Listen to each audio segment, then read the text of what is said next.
शिव जी एक अघोरी साधु थे जो कैलाश के जंगलों में तपस्या किया करते थे। वह अपने साथ एक त्रिशूल रखता था और बाघ की खाल को वस्त्र के रूप में पहनता था।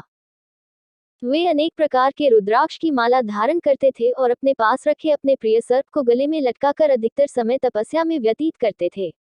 उसके पास एक गाय थी जिसका नाम उसने नंदी रखा। वह कई बार दूर दराज के इलाकों में जाकर लोगों की मदद करते थे और उनके लिए अच्छे काम करते थे। धीरे धीरे वे लोगों के बीच प्रचलित और लोकप्रिय हो गए। ब्रह्मा के पुत्र दक्ष की सती नाम की एक बेटी थी जो शिव से प्यार करती थी और उनसे शादी करना चाहती थी। दक्ष खुद को शिव से बड़ा मानते थे, इसीलिए उन्होंने सती की बात नहीं मानी। दक्ष की इच्छा के बिना ही शिव और सती का विवाह हो गया। एक दिन एक समारोह में शिव ने उनके सामने खड़े होकर दक्ष को प्रणाम नहीं किया। दक्ष को बड़ा अपमान लगा।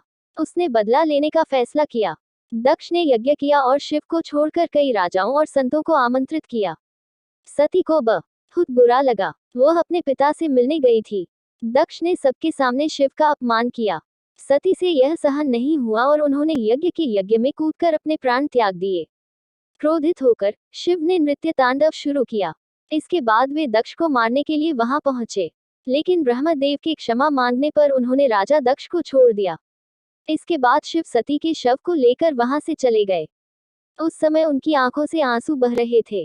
सती के शरीर का अंतिम संस्कार किया गया। बहुत दिनों तक वह ऐसे दुखी मन से तपस्या में लीन रहा। राजा हिमवंत और उनकी पत्नी मेनादेवी भगवान शिव के भक्त थे। राजा हिमवंत और उनकी पत्नी मेनादेवी की एक बेटी थी जिसका नाम पार्वती था। जब पार्वती ने बोलना शुरू किया तो उनके मुख से जो पहला शब्द निकला वह शिव था। वह बड़ी होकर एक बहुत ही सुंदर लड़की बन गई। इसी बीच पत्नी की मृत्यु से दुखी शिवजी ने दीर्घ साधना प्रारंभ कर दी थी। हिमवंत आशंकित थे कि कहीं भगवान शिव गहरे ध्यान में होने के कारण पार्वती को अपनी पत्नी के रूप में स्वीकार न कर लें। उन्होंने समस्या के समाधान के लिए नारद को बुलाया। नारद ने उन्हें बताया कि पार्वती तपस्या के माध्यम से शिव का दिल जीत सकती हैं। हिमवंत ने पार्वती को शिव के पास ही भेजा था। पार्वती ने दिन रात उनकी पूजा और सेवा की। शिवजी पार्वती की भक्ति से बहुत प्रसन्न हुए, लेकिन उन्होंने उनकी परीक्षा लेने का फैसला किया। उन्होंने अपने एक भक्त, एक युवा ब्राह्मण को उनके पास भेजा।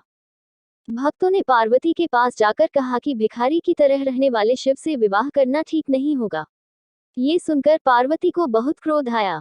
उसने साफ कह दिया कि वह शिव के अलावा किसी से शादी नहीं करेगी। उनके उत्तर से संतुष्ट होकर शिव पार्वती से विवाह करने के लिए तैयार हो गए।